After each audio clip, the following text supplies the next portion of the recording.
Hello folks, Dominic here, with a little bit of breaking news. On August 13th, 2022, the Guardian newspaper out of the UK ran a headline about the tomb of Tutankhamun and its famous excavator, Howard Carter. The headline goes as follows, quote, "Howard Carter stole Tutankhamun's treasure, new evidence suggests," end quote. This is an interesting bit of information. It comes from a new book by Dr. Bob Breyer titled Tutankhamun and the Tomb That Changed the World. This book is releasing in October 2022, just in time for the 100-year anniversary of Carter discovering the tomb. As you can imagine, this kind of headline is rather intriguing. But what does it actually mean? What is going on here?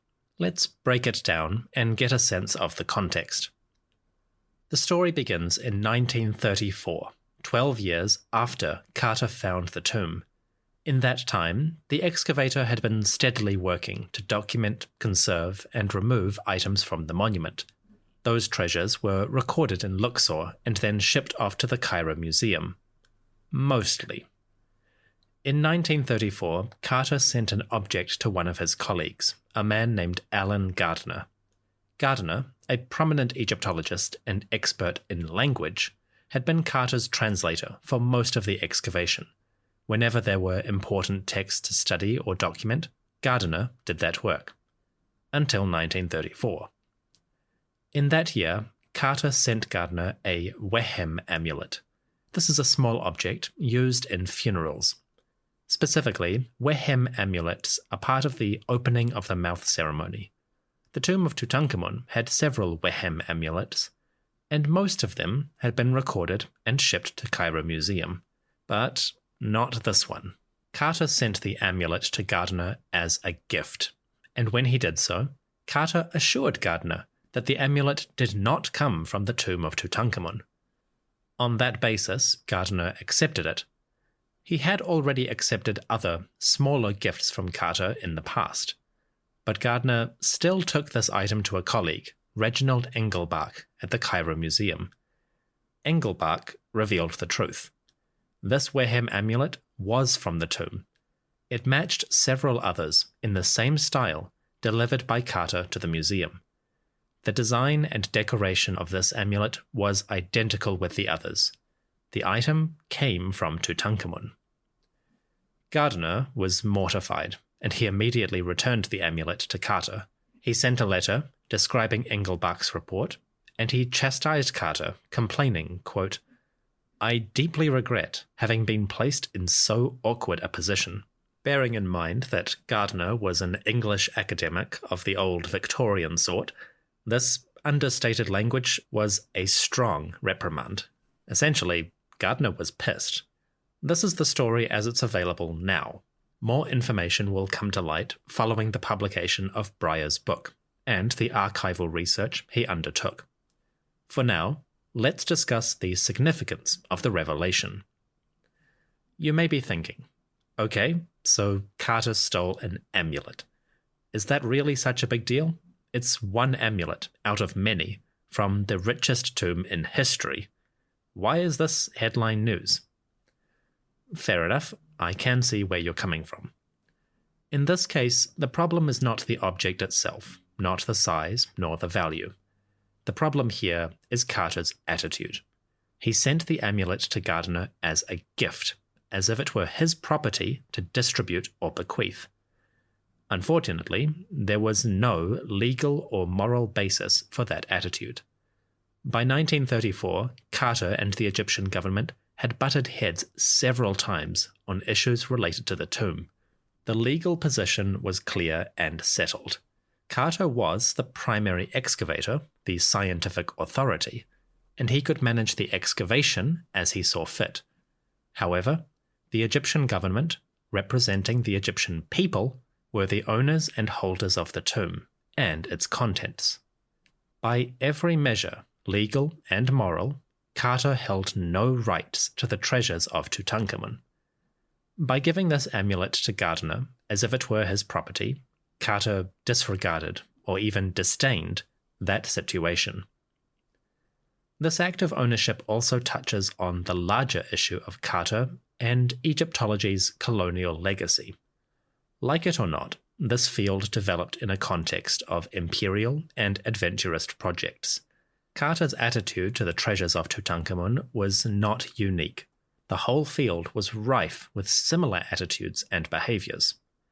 But as scholars in the modern day, and the public, re-examine those aspects and legacies, this revelation will likely become another chapter in the long history of colonialism in Egypt. So, does this irrevocably tarnish Carter's reputation? That depends. In my Tomb of Tutankhamun mini-series, I covered two major instances where Carter ran afoul of moral and legal standards. In the first instance, he was accused of stealing a wooden head depicting Tutankhamun as the god Nefertem. That accusation was a serious controversy at the time, but the accusation itself was never proved. The head was recovered by the authorities, who chose not to investigate any further. So we can't say exactly what happened there. Obviously, we all have our suspicions, but without proof, that's all they are. The second incident was far clearer. Following Carter's death, various items were recorded in his will. These items clearly, undeniably came from the tomb of Tutankhamun. So, at least since Carter's death, we have known that he took small objects from the monument.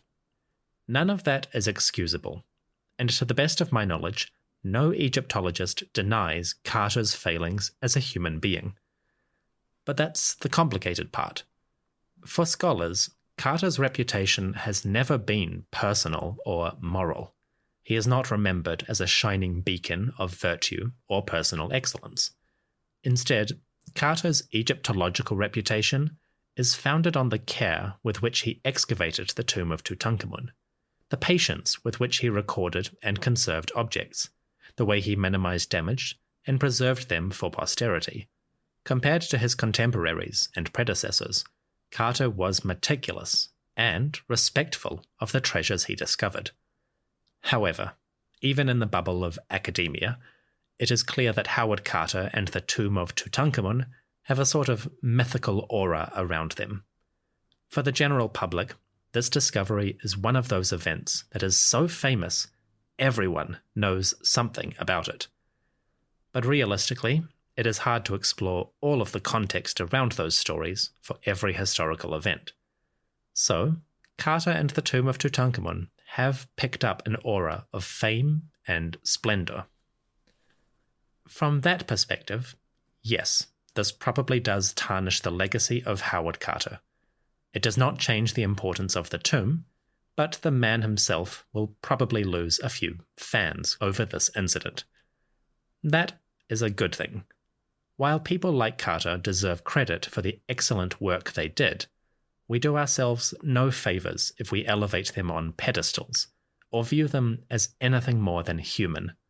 Carter was flawed, fallible, and occasionally perfidious.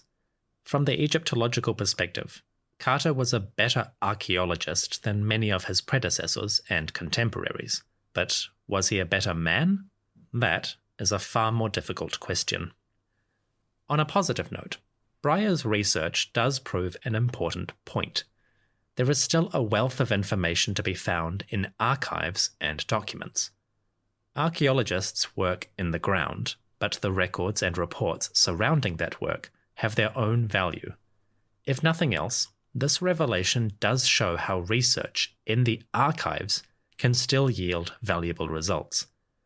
Hopefully, this will stimulate further investigations into the archives of Carter, his contemporaries, and many others. The information uncovered will not always be positive, but it will always be valuable. This is a small preview of the information. The larger story will be available in Dr. Breyer's forthcoming book, Tutankhamun and the Tomb That Changed the World. That is releasing in October 2022. Fortunately, Dr. Breyer was kind enough to share an advanced copy of this book with me. So, in November 2022, I will be releasing a more detailed discussion of this issue. When we reach the centenary of the discovery, I will be re-releasing my series on the tomb itself. This time, I've edited the episodes together into one mega episode, and I'll be adding small interludes between the major chapters that dive into little side topics. Things I wanted to cover in the original series but cut for time. Thanks to the centenary, I have a chance for round 2. So we're pulling a Lucas and releasing a special edition on the centenary of the discovery. Keep an eye, or ear, out for the release.